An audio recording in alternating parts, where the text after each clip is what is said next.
अस्सलाम वालेकुम। आज का जो मेरा टॉपिक है ASP.NET web form versus ASP.NET MVC, कौन सी चीज़ जो है मच बेटर है, इसके बारे में मैं डिस्कस करूँगी आपसे। और जो है बीइंग अ डेवलपर आपको ये पता होना चाहिए कि दोनों में डिफरेंस क्या है। जब ASP.NET वेब फॉर्म मौजूद था तो फिर ASP.NET MVC के आने की वजह क्या थी, क्या प्रॉब्लम्स थी, क्या डिसएडवांटेज थे वेब फॉर्म के जो कि ASP.NET MVC आया।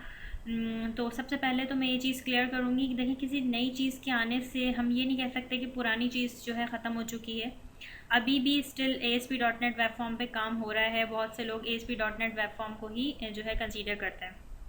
अच्छा, अब यहाँ पे मैंने छोटा सा जो है डॉक्यूमेंट एक रेडी किया है। इसमें कुछ पॉइंट्स हैं जो मैं आपको जो है क्लियर करने की कोशिश करूँगी कि देखें what's the problem with ASP.NET, क्या प्रॉब्लम थी ASP.NET वेब फॉर्म के साथ। यहाँ पे कुछ पॉइंट्स लिखे हुए हैं। सबसे जो दो मेन पॉइंट्स पे पहले मैं बात करूँगी।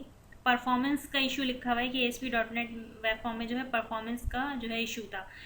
क्यों परफॉर्मेंस का इशू था, देखें मैं आपको बताऊं, ASP वेब फॉर्म के जितने भी कंट्रोल्स थे ना, वो सारे के सारे सर्वर बेस्ड कंट्रोल थे। सर्वर बेस्ड कंट्रोल से मुराद क्या है कि वो रिक्वेस्ट लेके जाते थे सर्वर के ऊपर और रिस्पांस लेकर आते थे सर्वर से। तो ये जो प्रोसेस होता था बेसिकली रिक्वेस्ट लेकर जाना और फिर सर्वर से रिस्पांस को लेकर आना, ये जो आपके पास प्रोसेस होता है ये कहलाता है पोस्ट बैक। अच्छा, हैवी बैंडविथ, बैंडविथ से मुराद है अगर मैं बात करूं बैंडविथ की, जैसे मैंने कहा कि हर कंट्रोल सर्वर पे जाएगा रिक्वेस्ट लेकर, फिर रिस्पांस लेकर आएगा। तो ये जो रिक्वेस्ट लेकर जा रहा है, तो इसका मतलब है कि ये जो आपका जो भी आपका पेज है वो बेसिकली 5 इवेंट से होके गुजरता है ASP के अंदर। Pre render, render, pre init, init, then पांचवा जो इवेंट है आपका वो लोड का इवेंट है। फिर उसके बाद आपको जो है ब्राउज़र पर डिस्प्ले करता है जो भी आउटपुट होता है। ठीक है, तो बैंडविड्थ किस तरह से, बेसिकली ये तो आपका हो गया कि टाइम कंज्यूम कह लें आपके पास। ठीक है, आपके पास रिस्पांस टाइम बढ़ गया, आपके पास टर्न अराउंड टाइम आप कह सकते हो आपके पास बढ़ चुका है, जो इतने इवेंट से गुजर के आपको जो है डिस्प्ले करवा रहा है। ठीक है, उसके बाद यहाँ लें हैवी बैंडविड्थ। अब बैंडविड्थ कैसे बढ़ रही है, यहाँ पे देखें एक चीज़ है व्यू स्टेट। व्यू स्टेट क्या है, ये भी मैं अभी आपको प्रैक्टिकल परफॉर्म करके बताऊंगी कि व्यू स्टेट किस तरह से जो है आपके पास वजह बन रही है आपकी बैंडविड्थ कंजम्पशन की। सपोज आपके पास देखें ब्राउज़र जो होता है ना वो आपका स्टेटलेस होता है। अब आपके पास आपके पेज के ऊपर 1000 कंट्रोल हैं, तो ASP के अंदर 1000 कंट्रोल का मतलब है 1000 व्यू बैग्स हैं। ठीक है, अब उन व्यू बैग में क्या होता है कि लास्ट वैल्यू को वो सस्टेन और रिटेन करके रखता है अपनी। तो उस जितने आपके पास व्यू बैग्स आ जाएंगे उतनी आपकी जो है एप्लीकेशन का साइज़ क्या हो जाएगा, इंक्रीज़ हो जाएगा।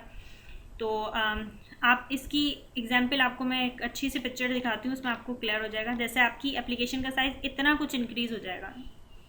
और अगर आप MVC की बात करते हो वहाँ पे आपके पास जो है एप्लीकेशन का साइज़ बड़ा थिन होता है, HTML कंट्रोल्स होते हैं। ठीक है, कोई व्यू स्टेट का कॉन्सेप्ट नहीं होता। यहाँ पे आपके पास व्यू स्टेट आ जाती है। ठीक है, वो क्या करती है, आपकी लास्ट वैल्यू को होल्ड करके रखती है। किस तरह से होल्ड करके रखती है अभी हम प्रैक्टिकली वर्क परफॉर्म करेंगे तो उसमें भी आपको मज़ीद क्लियर हो जाएंगी चीज़ें। ठीक है, अच्छा उसके बाद यहाँ पे बताया हुआ है कि आपके पास MVC जो है बेसिकली मॉडल व्यू कंट्रोलर, ठीक है, इसके ऊपर स्टैंड करती है। अच्छा, बहुत से लोगों का मैंने सुना है कि बहुत से लोग इसको कहते हैं कि ये जो है एक फ्रेमवर्क है। मैं इसके लिए अप्रोप्राइट वर्ड नहीं समझती फ्रेमवर्क, बल्कि इसको आप कह सकते हो पैटर्न है। ठीक है, आर्किटेक्चर है, आपके पास एक तरह की वैरायटी है। ठीक है, फिर उसके अंदर भी आपके पास चीज़ें हैं कि आप अप्रोचेस आपको MVC प्रोवाइड करता है। आपको कहता है कि आप डेटाबेस फर्स्ट अप्रोच पे काम कर सकते हो, आप कोड फर्स्ट पे काम कर सकते हो, आप मॉडल फर्स्ट पे काम कर सकते हो। इसकी डिटेल वीडियो भी मैंने जो है बनाई हुई है, आप उसे भी देख सकते हैं। अच्छा, मॉडल क्या चीज़ होती है, अब हम कह रहे हैं कि MVC अब मॉडल है क्या चीज़। Basically it is middle layer between view and controller. ये कंट्रोलर और व्यू की मिडिल लेयर होती है। ठीक है, अब कंट्रोलर क्या चीज़ है, देखिए कंट्रोलर आपके पास में अगर ASP की बात करूँ ना, ASP में होता क्या था, ASP में आप क्या करते थे, आप डेटा एक्सेस लेयर बनाते थे। डेटा एक्सेस लेयर में क्या चीज़ आ जाती है आपकी, जो भी आपका डेटाबेस से रिलेटेड काम होता है वो आपका डेटा एक्सेस लेयर के अंदर आ जाता है। तो वहाँ पे क्या होता था, आप डेटा एक्सेस लेयर बनाते थे, ठीक है। इसी तरह आप जो है वो बिजनेस एक्सेस लेयर बनाते थे। बिजनेस एक्सेस लेयर में क्या होता था, फंक्शंस होते थे, आपके मेथड्स होते थे, आपकी जो भी लॉजिक होती थी, ठीक है। इसके अलावा आपके पास क्या होता था, एक यूआई होता था, जिसके ऊपर आप बेसिकली जो आप यूआई वो जो आपका ब्राउज़र पे डिस्प्ले हो रहा होता था, ठीक है। अब वहाँ पे क्या होता था, वहाँ पे मुझे मैनुअली जो है लेयर्स क्रिएट करनी पड़ती थी। डेटा एक्सेस लेयर अलग बना रही हूँ मैं, ठीक है, बिजनेस लॉजिक लेयर अलग बना रही हूँ, ठीक है, यूआई अलग बना रही हूँ, तो मैनुअली वहाँ पे काम करना पड़ रहा था। तो यहाँ पर बेसिकली एक पैटर्न आपको जो है प्रोवाइड कर दिया गया है। मॉडल का फोल्डर बिल्कुल अलग दे दिया गया है, व्यू का फोल्डर बिल्कुल अलग दे दिया गया है, कंट्रोलर का फोल्डर बिल्कुल अलग दे दिया गया है।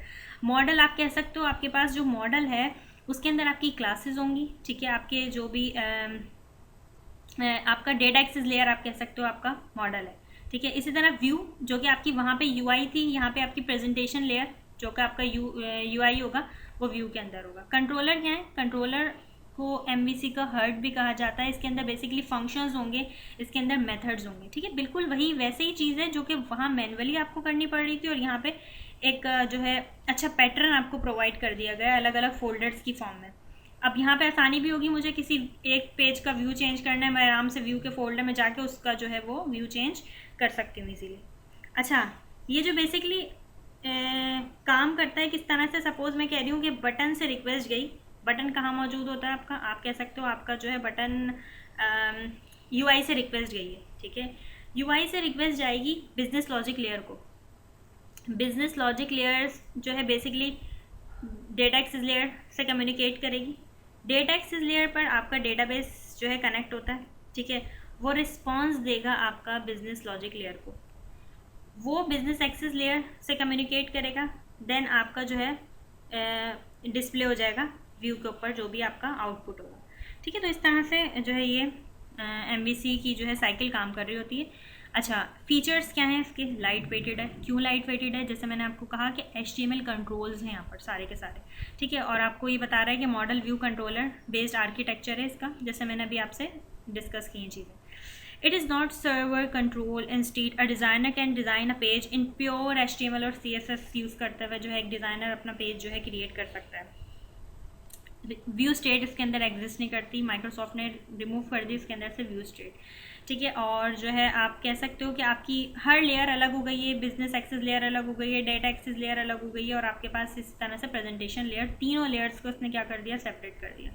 इसके अंदर कोई मास्टर पेज नहीं होता, लेकिन बहुत से लोग जो है एक लेआउट पेज होता है, वो मैं आपको भी चेक करवाऊंगी प्रैक्टिकली कि लेआउट पे बहुत से लोग उसी को कंसीडर करते हैं कि this is called a master page, उनके लिए वही जो है वो मास्टर पेज कहला रहा होता है, ठीक है। लेकिन असल में वो मास्टर पेज उसके लिए वर्ड नहीं है, लेकिन आप कह सकते हो कि ठीक है, वहाँ पे बेसिकली मास्टर पेज में क्या चीज़ होती है, ऐसी चीज़ जो कि आपको हर पेज पे चाहिए होती है, लाइक आपका हेडर और आपका फुटर, ठीक है। और आपका एमवीसी जो है आपका ओपन सोर्स है। लेट्स डू सम प्रैक्टिकल, तो आपको चीज़ें मज़ीद क्लियर हो जाएंगी। मैंने यहाँ पर आकर एक प्रोजेक्ट लिया, ठीक है। अच्छा, एक और चीज़ मैं क्लियर करूँ, ASP.NET बैक पे है, ठीक है। और आगे बढ़ते हैं, आप देखें वहाँ पे आपसे पूछता है, टेम्पलेट्स दिखाएगा आपको जो है आया वो वेब फॉर्म चाहिए या आपको एमवीसी चाहिए, ठीक है। अच्छा, एमवीसी सिर्फ ऐसा ही नहीं है कि आप यहाँ पे बोलो ASP.NET जो है यूज़ कर रहा है ASP.NET विद एमवीसी। एमवीसी एक पैटर्न है, एक आर्किटेक्चर है। लारावेल भी आपके पास एमवीसी पैटर्न पे काम कर रहा होता है, PHP में भी आप यूज़ कर सकते हो, जिस तरह से मैंने कहा आपको, ठीक है। अब ये अप्रोचेस जो है, ये एमवीसी जो पैटर्न है डिफरेंट, आप जो है लैंग्वेजेस के साथ जो है इस पैटर्न को यूज़ कर सकते हो वेब फॉर्म पे।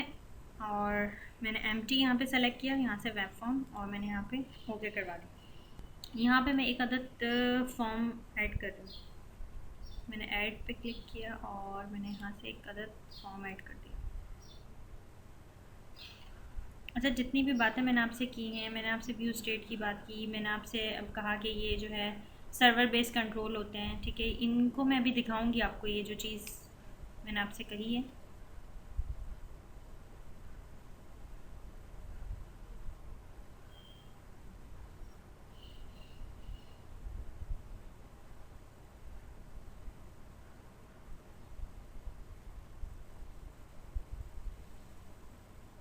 अच्छा देखिए, यहाँ पर एक एट्रीब्यूट आपके सामने नज़र आ रहा है, रन एट सर्वर। तो ये जो एट्रीब्यूट है आपके पास HTML के जो आपके कंट्रोल्स होते हैं उनमें आपके पास ऐसा नहीं होता कि वहाँ पे ये जो एट्रीब्यूट है ये इसको सर्वर बेस कंट्रोल बना रहा है आपके पास। अगर मैं इसको यहाँ से हटा दूँगी तो इसका मतलब क्या है, ये फिर नॉर्मल HTML का कंट्रोल बन जाएगा, फिर ये सर्वर बेस कंट्रोल नहीं होगा। ठीक है, मैं कुछ चीज़ें इसमें ऐड करती हूँ। मैंने यहाँ पे सपोज़ एक लेबल ऐड किया और मैंने एक बटन ऐड कर दिया यहाँ पे, लेबल के साथ बटन ऐड कर दिया। ठीक है, अब इसमें भी देखिए रननेट सर्वर है। अगर मैं यहाँ से इसको हटाऊँगी तो ये मुझे एरर देगा।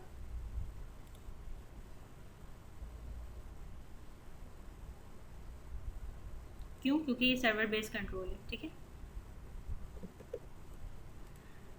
अच्छा जी, आपके पास ये जो स्टैंडर्ड होते हैं ना ये कंट्रोल्स, ये आपके पास ASP कंट्रोल्स होते हैं और आप ये आपके HTML कंट्रोल्स आपके जो हैं वो जैसे ये HTML कंट्रोल्स हैं आपके पास। ठीक है, अब सपोज़ मैं कोई भी HTML कंट्रोल यहाँ पर आपको दिखाऊं,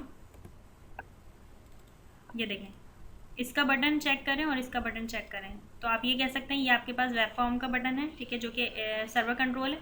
ठीक है, और ये आपके पास एक नॉर्मल HTML है। ठीक है, नॉर्मल HTML का कंट्रोल है, तो इससे आप कह सकते हो कि ये आपका जो है वो MVC में यूज़ हो रहा होता है। ठीक है जी, अब मैंने यहाँ पर आई, सपोज़ मैंने एक काम किया, ये मेरा लेबल है, मैंने लेबल की जो वैल्यू है मैंने उसे 0 कर दिया। मैंने सिंपल एक काउंटर चला रही हूँ मैं यहाँ पर बटन के क्लिक के ऊपर, कि मैं जैसे बटन पर क्लिक करूँ 0 से 1, 1 से 2, इस तरह से वैल्यूज़ जो हैं वो बढ़ जाए। मैंने कहा suppose label 1 dot text equal to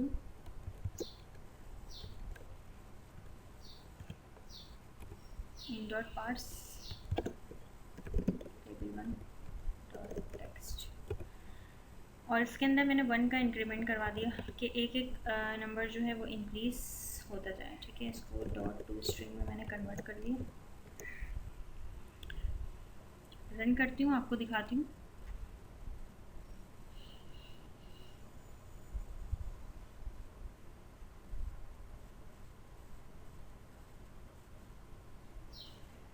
अच्छा जी, कुछ आपके सामने ये जो है वो बटन है, यहाँ पे देखें वैल्यू इंक्रीज़ होती जा रही है।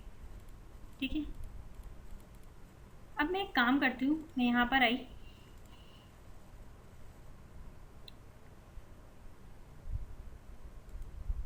मैंने यहाँ पर आकर लेबल की जो प्रॉपर्टीज़ हैं, यहाँ पे हमारे पास एक चीज़ होती है व्यू स्टेट का मोड। ठीक है, यहाँ पर मैंने आकर व्यू स्टेट के मोड को डिसेबल कर दिया। मैं व्यू स्टेट की बात की ना कि व्यू स्टेट अपने पास क्या करता है, लास्ट वैल्यू को होल्ड और सस्टेन करता है अपने पास। ठीक है, तो अब देखिएगा क्या फ़र्क पड़ेगा यहाँ पर।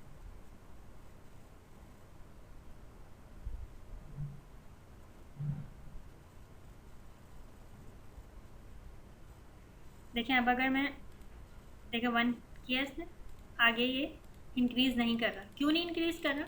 क्योंकि मैंने इसका व्यू स्टेट मोड जो है वो डिसेबल कर दिया। अब इसके पास लास्ट वैल्यू है ही नहीं जो इसमें इंक्रीमेंट करे, वरना वो क्या कर रहा था, लास्ट वैल्यू के अंदर इंक्रीमेंट करता जा रहा था 1 का।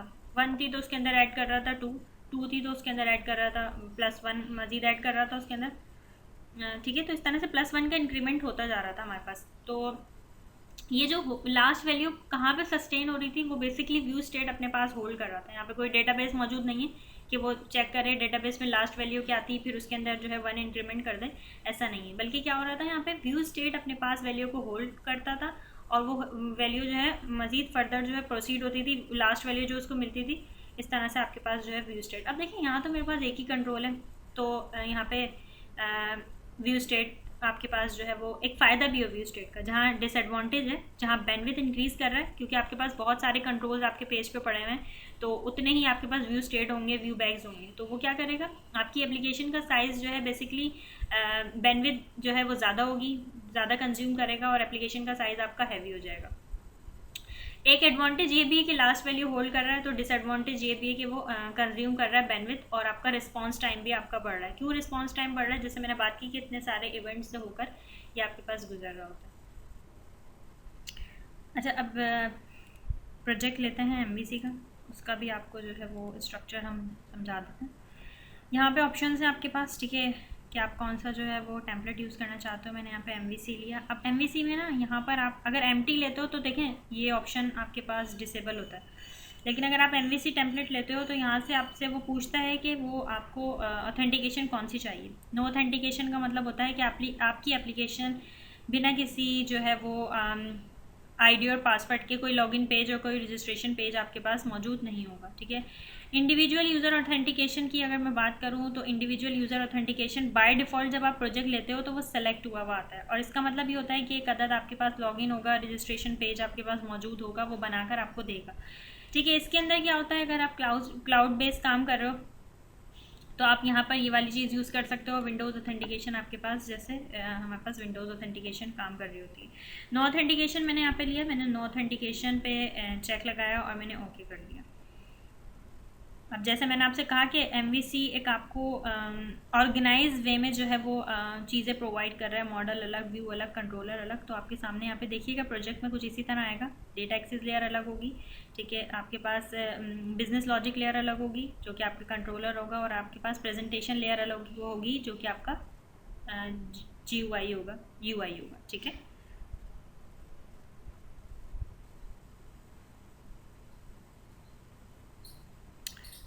ये आपके पास प्रोजेक्ट जो है बन चुका है। देखें ये आपका कंट्रोलर है, ठीक है। आप जब MVC टेम्पलेट लेते हो उसमें बाय डिफ़ॉल्ट एक होम कंट्रोलर बना हुआ आता है, ठीक है। ये आपके पास मॉडल्स होता है, मॉडल का फोल्डर होता है जो कि आपका डेटा एक्सेस लेयर भी होता है, जहाँ पे आप क्लासेस भी बनाते हो, ठीक है, प्रॉपर्टी मेथड्स फिर आप क्लासेस के अंदर बना रहे हो। तो ये आपका व्यू होता है। व्यू बेसिकली आपका जहाँ पे आपके सारे प्रेजेंटेशन लेयर जो है मैनेज हो रही होती है। ये कंट्रोलर है आपका। उसके कंट्रोलर के अंदर मैंने आपको कहा कि जैसे कि एक्शन मेथड्स आपके जितने भी होंगे वो यहाँ पर होंगे। यहाँ पे देखें आपके पास होम कंट्रोलर है जो कि आपके कंट्रोलर से जो है इनहेरिट है। कंट्रोलर इसकी बेस क्लास है जिससे ये इनहेरिट है। इसके अलावा आपके पास यहाँ पे मेथड्स हैं और उनकी रिटर्न जो बेसिकली कर रहे हैं वो आपको व्यू कर रहे हैं। देखिए एक्शन रिजल्ट एक क्लास है। जब भी आपको रिटर्न करवाना हो व्यू तो आप एक्शन रिजल्ट की क्लास को यूज़ करोगे, वो हमेशा रिटर्न करती है आपका व्यू, ठीक है। अब आप यहाँ पे एक चीज़ आपको मैं दिखाऊँ, राउट कॉन्फ़िग की फ़ाइल होती है आपके ऐप स्टार्ट के फोल्डर के अंदर। ये बेसिकली क्या होती है, ये आपको बताती है कि आपका एप्लीकेशन का स्टार्टअप पेज क्या होगा, किस पेज को आप जो है स्टार्टअप बनाना चाहते हो।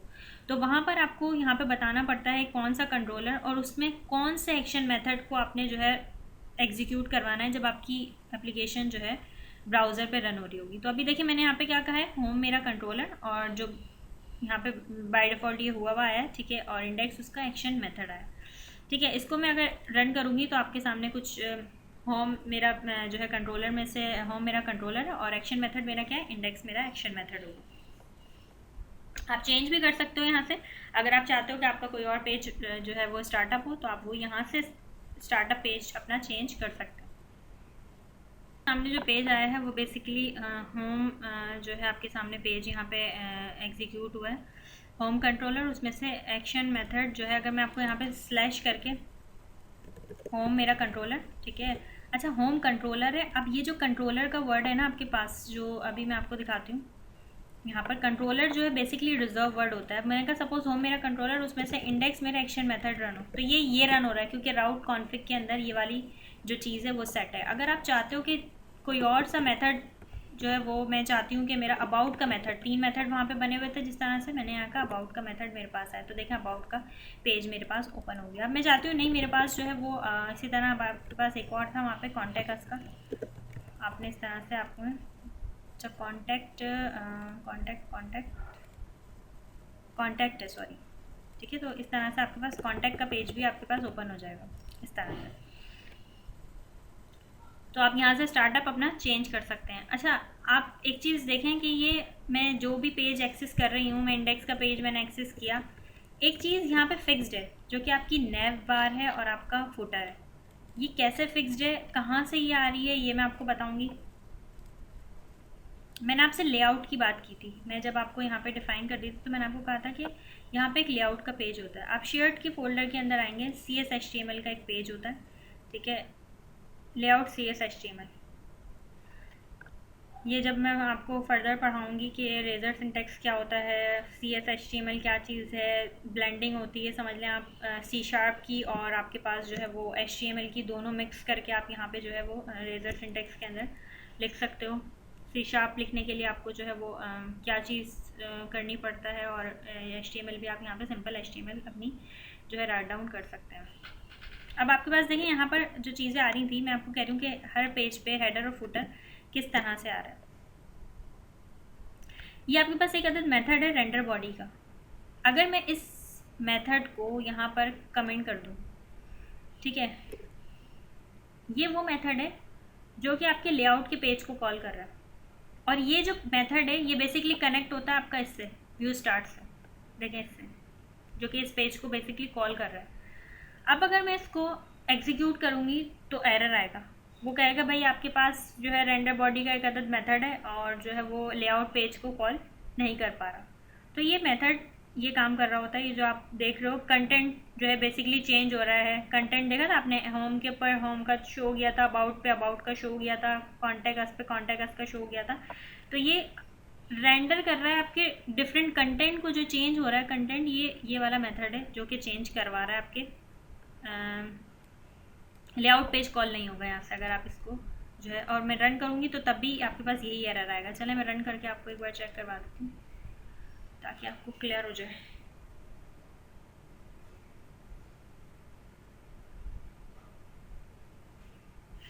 ये देखें आपके सामने एरर आ गया है कि render body has not been call for layout page, जो कि आपका रेंडर बॉडी का मेथड ही नहीं है जो कि कॉल करे किसको, लेआउट पेज को। और लेआउट पेज ये वही वाली चीज़ जो मैंने आपको व्यू स्टार्ट के अंदर बताई कि यहाँ पे आपके पास होता है मौजूद। अच्छा, नेक्स्ट जो चीज़ देखें, अच्छा बहुत से लोग कंफ्यूज हो जाते हैं, मैंने देखा है। ये मेथड्स होते हैं, ठीक है। अब अगर मुझे इसका व्यू चेक करना है तो अब ये होम कंट्रोलर है ना, तो ये होम कंट्रोलर के अंदर ये 3 अदद मेथड्स हैं। तो देखें एक फ़ोल्डर बना के दे देता है वो आपको उसी कंट्रोलर के नाम का, ठीक है, इस तरह से।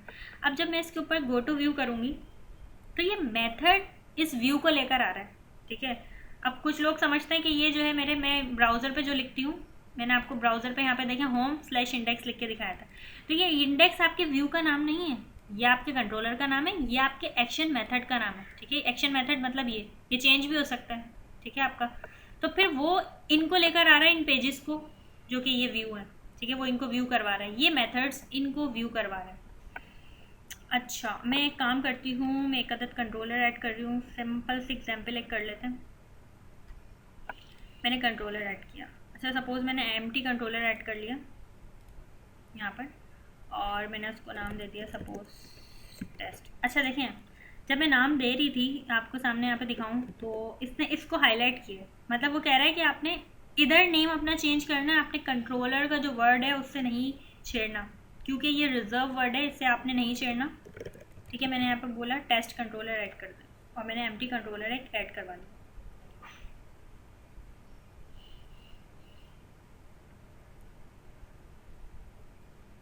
अच्छा, आप कोई भी कंट्रोलर ऐड करवाएंगे उसके अंदर एक अदद मेथड जो है बना हुआ आता है, ठीक है। ये देखें इंडेक्स के नाम का एक मेथड बना हुआ है और आप यहाँ पे देखेंगे कि जो है मेरे पास कंट्रोलर के अंदर ये टेस्ट कंट्रोलर आ गया, ठीक है। और व्यूज़ के अंदर मेरे पास देखें कितने जो है वो एक टेस्ट का नाम का एक फ़ोल्डर आ गया, ठीक है, जिसके अंदर अब मैं इससे रिलेटेड सपोज़ मैंने राइट क्लिक किया और मैंने ऐड व्यू किया। अब मैं कोई भी व्यू ऐड करती हूँ, ठीक है। अभी विदाउट मॉडल है, अभी मॉडल के साथ मैं आपको काम नहीं बता रही हूँ, ठीक है। तो ये देखें क्या करेगा, इसका व्यू इसने ऐड करके इसी फोल्डर में ये चला गया, ठीक है। अब अगर मैं इस व्यू पर खड़ी हुई हूँ और मैं अगर इसी व्यू को रन करूँगी तो अभी क्या होगा, यही वाला व्यू मुझे ओपन करेगा, ये राउट कॉन्फ़िग की तरफ नहीं जाएगा। देखिए मैं अभी इसको रन करती हूँ,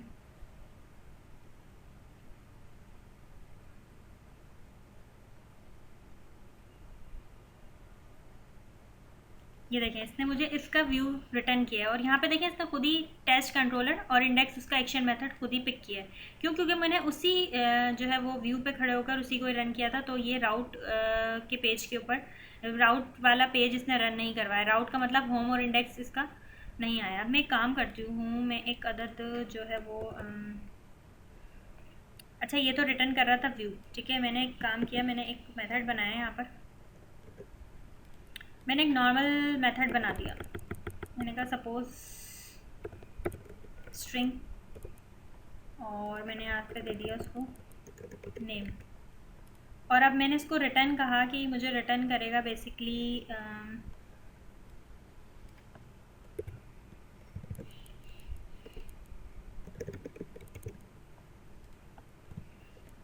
ठीक है। अब इसके लिए मैंने कोई जो है व्यू क्रिएट नहीं किया। मैं इसको किस तरह से करूँगी रन। अब मुझे इसको रन करना है, तो मेरे कंट्रोलर का नाम है टेस्ट, ठीक है। और मेरे मेथड का नाम क्या है, यहाँ पे देखें मेथड का नाम मैंने रखा है नेम, तो मैंने यहाँ पे स्लैश करके रख दिया नेम। देखिए इसने क्या किया मुझे, इसके लिए मैंने कोई व्यू क्रिएट नहीं किया था, ठीक है। मैं एक और काम करती हूँ, मैं एक मेथड बनाती हूँ और उसके अंदर एक पैरामीटर पास कर देते हैं। पैरामीटराइज्ड मेथड हम बना लेते हैं यहाँ पर। मैंने कहा सपोज पब्लिक स्ट्रिंग, मैंने कहा सपोज यहाँ पर स्टूडेंट फर्स्ट नेम।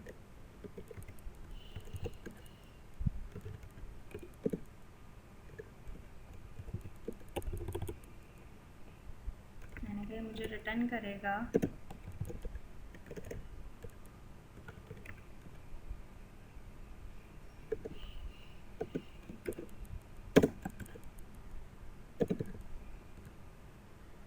अब इसको किस तरह से एक्सेस करेंगे ब्राउज़र पर। मैंने यहाँ पे कहा सपोज अपने कंट्रोलर का नाम, मैंने कहा टेस्ट मेरे कंट्रोलर का नाम, मैंने स्लैश, ये मेरे मेथड का नाम हो गया std फर्स्ट नेम, ठीक है। और मैंने यहाँ पे कहा कि अगर मैं सपोज़ यही कहती हूँ तो इसने क्या किया, सिर्फ वेलकम मुझे रिटर्न किया, ठीक है। इसमें इसने मुझे एन वाली जो है, मैंने कोई एन के लिए कोई चीज़ पास नहीं की तो उसने रिटर्न नहीं किया। लाइक अगर मैं यहाँ पे क्यूरी स्ट्रिंग के फॉर्म में, जैसे आपने देखा होगा कि क्यूरी स्ट्रिंग में हम किस तरह से वैल्यू पास कर रहे होते हैं, मैंने यहाँ पे एन की कोई एक वैल्यू दे दी। मैंने कहा सपोज देखिए इस तरह से आपको रिटर्न कर रहा है। तो ये सारी चीज़ें हैं आपके पास, दोनों में ये डिफरेंस है। यहाँ पे देखें किस तरह से चीज़ें मैनेज हो रही हैं। आपके पास जो है वो बिजनेस लॉजिक लेयर अलग है, डेटा एक्सेस लेयर अलग है, व्यू अलग है। जो काम आप मैनुअली वहाँ पे मैनेज कर रहे थे, यहाँ पे आप इस तरह से मैनेज कर सकते हो अपनी चीज़ों को। ये सजेशन मेरी यही है कि if you are an ASP.NET developer, you must upgrade yourself with MVC for beginner skip learning ASP.NET web form. आप ASP.NET वेब फॉर्म की तरफ नहीं जाएँ because it is outdated, and start learning with MVC। Thank you very much.